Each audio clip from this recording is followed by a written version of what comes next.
was in the news today. In fact, that was not just the end of it. In the electric dawn of 2026, Zohran Mamdani stepped into history. He has now also penned a letter to Umar Khalid. And he has written this letter to someone who is accused of Delhi riots, viewers. A handwritten note to Umar Khalid.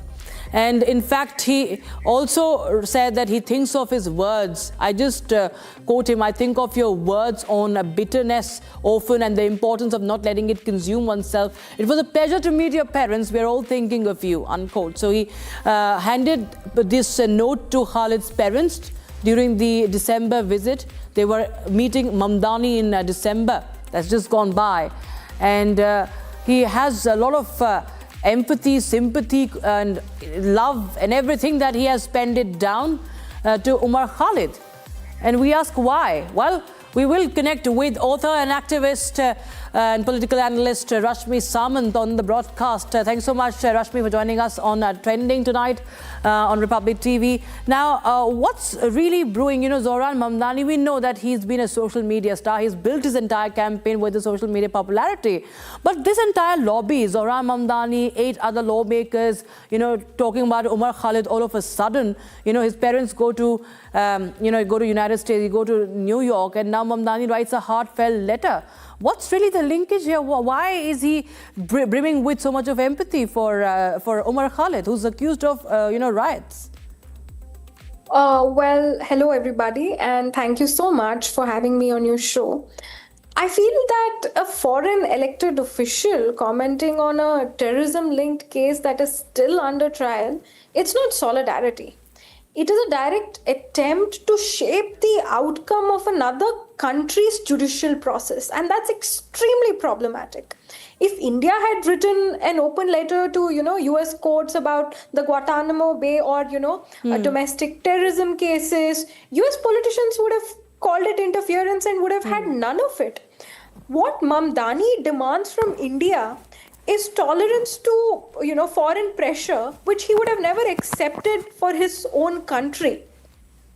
And when it comes to another aspect, I also feel that there is some sort of ideological selectivity and double standards when it comes to activism by Zohran Mamdani on issues abroad. It's just not about due process in principle, but it's about a defendant whose politics he likes.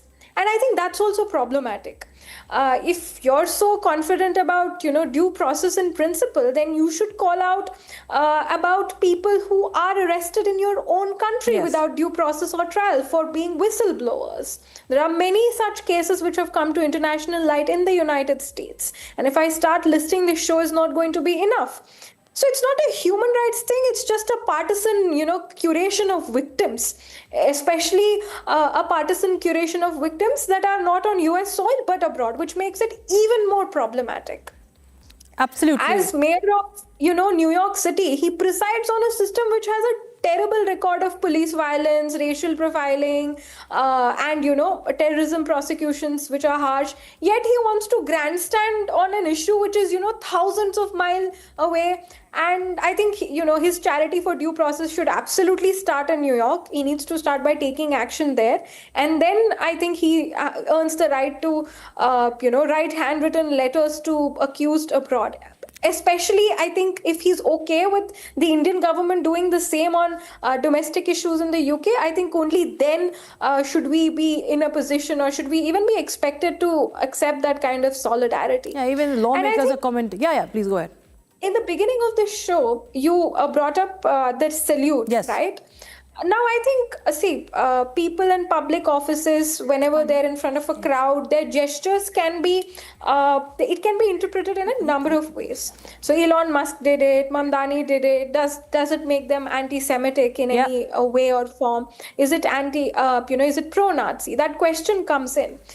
But I think what Mamdani's done right after taking office is he's reappealed the IHRA definition of anti-Semitism. He's lifted a ban on boycotting Jewish businesses in New York. And Jewish people, the largest Jewish population outside of Israel, lives in New York. Yes. So all of these actions then justify his, branding as not just somebody who's trying to, play partisan politics on issues which are abroad, especially in India, and do not concern him, but also about targeting specific interest groups that do not fall into his politics. So his humanity, his, entire quest for human rights largely is driven by agenda. And you can see this by, his policies against the Jewish people in New York itself. If he was a humanitarian, then he wouldn't have done that.